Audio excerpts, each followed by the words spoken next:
Hello student, how are you all? I hope you will be fit and fine. Student, welcome to Shanti Kunj online classes.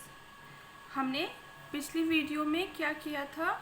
हमने chapter 2 start किया था जिसका नाम था the water ghost, पानी का भूत। इसको हमने यहाँ तक रीड कर लिया था। कहाँ तक किया था? डोर तक। ठीक है, डोर तक की स्टोरी आपने अच्छे से रीड करी होगी आई होप। उसमें क्या दे रखा था कि चाइना में क्या था, एक मछुआरा रहता था और वो जिस नदी से मछलियों को पकड़ता था उस नदी में एक कौन रहता था? भूत रहता था, पानी का भूत रहता था। तो वो क्या करता था, वो चाहता था कि लोगों को मारकर मैं उनको भी भूत बना दूं ताकि कि वो मेरी जगह पर आ जाए और मुझे आज़ादी मिल जाए, मुझे मुक्ति मिल जाए। बट ऐसा हुआ नहीं था। क्यों नहीं हुआ था?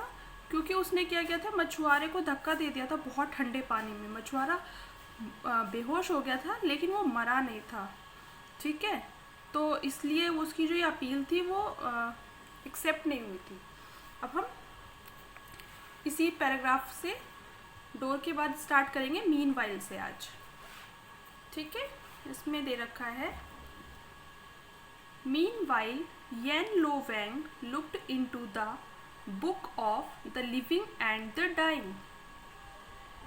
Book of living and dying का क्या मतलब है? एक किताब होती है जिसमें जितने लोग मरे और जितने लोग जिंदा हैं उनका सबका रिकॉर्ड रख जाता था। ठीक है, तो येन लो वैंग जो था, कौन था येन लो वैंग? वो एम्परर था, डेड सोल का पढ़ा था ना हमने लास्ट पैराग्राफ में। तो उनका मृत आत्माओं का जो राजा था उसने किताब देखी जिसमें मरे और जिंदा लोगों का रिकॉर्ड था। And so Jijan had not been entered, जिसमें क्या था, अभी तक मरे हुए लोगों की लिस्ट में जिजान का नाम नहीं था। तो इससे उसको पता चल गया वह मृत आत्माओं के राजा को कि जिजान तो अभी मरा ही नहीं है। ठीक है, तो फिर वो क्या कहता है घोस्ट से, वाटर घोस्ट से क्या कहता है, go back and take your rightful place. जाओ जाओ यहाँ से और अपना सही जगह पर रहो, यानी कि जो तुम्हारी जगह है वहीं पर रहो, तुम्हें कोई मुक्ति नहीं मिलने वाली है। ठीक है, उसका कहने का ये मतलब था। येन Lo Wang told the ghost. ठीक है, घोस्ट येन लो वैंग ने किससे कहा? घोस्ट से कहा कि तुम जाओ यहाँ से, अपनी जगह पर जैसे थे वैसे ही बने रहो, तुम्हें कोई मुक्ति नहीं मिलने वाली है। झूठ बोला तुमने कि वो मरी, वो मरा नहीं है, अभी तक मरा होता तो इस बुक में रिकॉर्ड होता। ठीक है, and if you do not retrieve your tablet, retrieve मतलब वापस ग्रहण करना, और टैबलेट मीन्स वही गोली की बात हो रही है कि अगर तुमने ये टैबलेट वापस नहीं मिली ना, जो तुमने उसके जीप पर रखी थी कि वो मर गया है, अगर तुमने वो टैबलेट को वापस नहीं पाया तो you will never leave the river, तो तुम इस नदी से कभी भी मुक्ति नहीं पा पाओगे, इस रिवर को छोड़ के कभी भी नहीं जा पाओगे। घोस्ट यही तो चाह रहा था कि मुझे रिवर को छोड़ने का जाने का मौका मिल जाए, मुझे यहाँ से मुक्ति मिल जाए। तो वहाँ के जो राजा था, मृतात्माओं के राजा ने, उसने उससे कहा कि अगर तुम्हें वो जो टैबलेट है, जो टैबलेट तुमने उस इंसान के, फिशरमैन के जीप पर रखी थी, जिसको लेके जिजान, अपने मछुआरे का क्या नाम था? जिजान, जिसको लेके वो अपने घर में छिप गया था, तो उसको दोबारा से लो, उसको वो जो टैबलेट है उसको दोबारा से ले लो अपने पास, नहीं तो तुम कभी भी रिवर नहीं छोड़ पाओगे। ठीक है, इसके बाद आगे क्या होता है, आगे दे रखा है the ghost flu back and found the fisherman's cottage. Cottage का मतलब होता है कि झोपड़ी, किसानों के जो घर होता है छोटा छोटा, उसको झोपड़ी बोलते हैं और इंग्लिश में होता है कॉटेज। ठीक है, the ghost flu back, ghost जो है वो वापस चला जाता है, and found the fisherman cottage, और फिशरमैन की जो झोपड़ी है उसको उसके पास चला जाता है। ठीक है, उसको मिल जाती है उसकी वो कुटिया ढूंढते ढूंढते। When Jijan answer the knock, भूत क्या करता है, घोस्ट क्या करता है, उसकी डोर पर नॉक नॉक करता है, तो जिजान आंसर देता है अंदर से, they began to weep, weep means रोना। तो जो वाटर घोस्ट होता है वो रोना स्टार्ट कर देता है, प्लीज़ रिटर्न माई टैबलेट और आई एम डूम्ड, मतलब प्लीज़ कृपा करके मेरी वो जो गोली है वो मुझे वापस दे दीजिए, नहीं तो मैं बर्बाद हो जाऊंगा, मैं कहीं का नहीं रहूँगा, मुझे बहुत कष्ट सहने पड़ेंगे। रूम का मतलब होता है कि बर्बाद हो जाना, कहीं का भी न रहना, या फिर बहुत सारे कष्टों में पड़ जाना। ठीक है। जिजान सेड, जिजान मछुआरा जो था उसने कहा, I will return your tablet, मैं तुम्हारी गोली को लौटा दूंगा।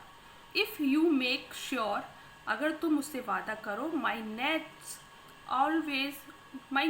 आर ऑलवेज फुल, कि मेरा जो जाल है जो मैं मछलियों को पकड़ने के लिए बिछाता हूँ वो हमेशा फुल रहेगा।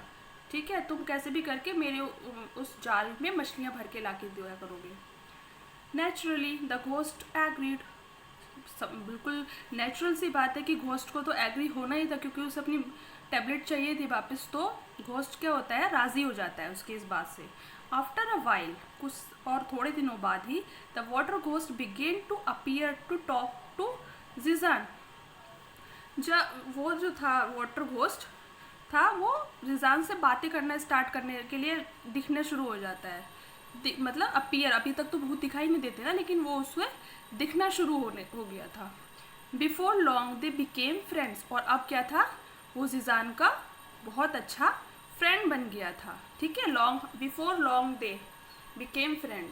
ठीक है, बहुत समय में वो उसका दोस्त बन गया। जिजान स्टॉप्ड हिम, जिजान क्या करता था, हिम मतलब यहाँ पे भूत के लिए यूज़ हुआ है, उसने उसको रोका, from killing any innocent man, women and child.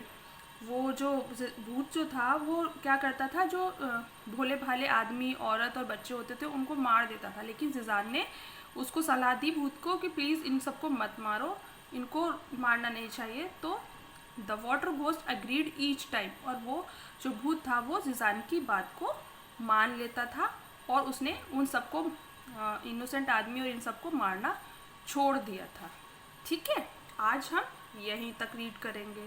ठीक है, इस पिक्चर में क्या दिखा रहा है कि भूत जिजान को दिखाई दे रहा है और ये दोनों आपस में बात कर रहे हैं। है ना स्टोरी इंटरेस्टिंग।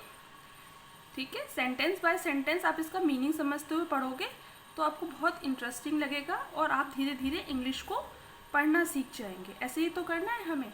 ठीक है, चाहे थोड़ा सा पढ़ो, थोड़ा पैराग्राफ पढ़ो, बट मीनिंगफुल होना चाहिए, आपको समझ में आनी चाहिए पूरी स्टोरी। और वर्ड्स भी, जो टिपिकल वर्ड्स होते हैं उनको मीनिंग भी साथ के साथ समझते हुए चलो। ठीक है, हम नेक्स्ट वीडियो में करेंगे। Till then take care, bye bye, have a nice day.